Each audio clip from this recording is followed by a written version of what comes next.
Um, Firstly, thank you again just for sharing your experience with us. And my thanks. I guess one thing that I wanted to ask, it's kind of along the lines of these questions that you were asking towards the end of the interview, listening, which is just about basically the purpose of why we're collecting these stories is that oftentimes, I think it's the second goal, which is the building capacity building, human capacity building, is the most immaterial or the most difficult to intangible. Intangible, yeah. Thank you.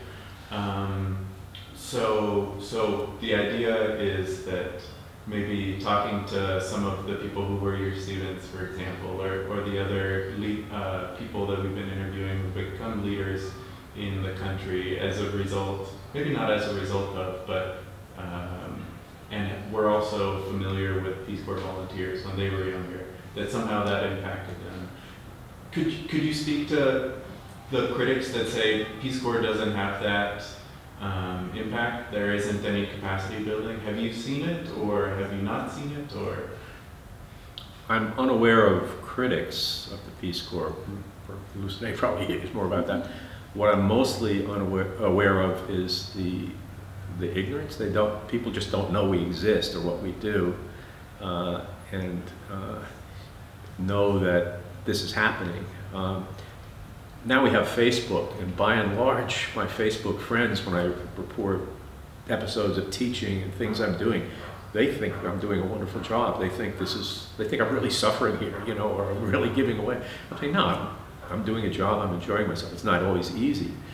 If that message could be spread to a wider audience, I think Peace Corps would get its message across better. Or how about specifically the capacity building? Have you seen that? What do you mean by capacity building? Let me help. Okay. I think Carl is the walking witness of the capacity building, because he came back for himself to gather that harvest, which is, you said, I have been blessed. You came back, you didn't know, but you came back and you saw that by teaching chemistry and your wife teaching English, you have grown leaders in this country and in all spheres. So what he's trying to ask is that if the critics ever doubt that, what does Peace Corps do? They just go on, it's a cultural tourism. They don't make any difference in this world. What would you tell them? I can give them names of 5 or 6 individuals who say that's not true.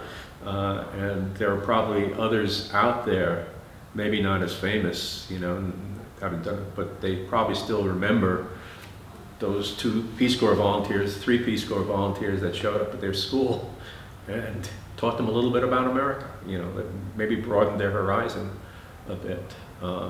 So I think, again, there's so much misinformation about what the United States is and what we do in the world, and bad publicity. And I think Peace Corps volunteers can spread the word that, you know, no, Americans are basically good people who try, you know, have an interest in helping others in the world. But you remember General Kayura said what you taught him is how to think. Yes. And make chemistry easy, where before he thought he would fail, and he's not the first one. And I think I would like you to dwell a bit on that part, that first goal, really building capacity, helping people to think. And well, that's one of the things I love as a science teacher, and it's not always easy to approach it that way, because the standard way of teaching here, which is, I think is again a legacy of the British, is you memorize this, you learn this fact, you do this, you get an exam, you give back that fact, this stuff. Whereas to me, science is looking at the world around you and understanding it, seeing things like that. And sometimes I feel guilty that when I teach a class, that's the way I'm approaching it. And if they get an examination that says, state Raoult's law, you know, maybe they won't state it exactly the way it was given to them. But from what Kayahura said, and all that, hey, giving them an appreciation, and also making them think about why something happens, not just how it happens or that it happens, helped him, to me, is a very important thing. So I think some of the ways that Americans in general, in teaching science is what I know about, mathematics also, is to challenge them to use it, what they're learning creatively, is an important thing we can do in education here. I remember I met President Museveni, and it was remarkable for me, two things. One, he knew the names of the volunteers who taught it, and then he shared that for the first time ever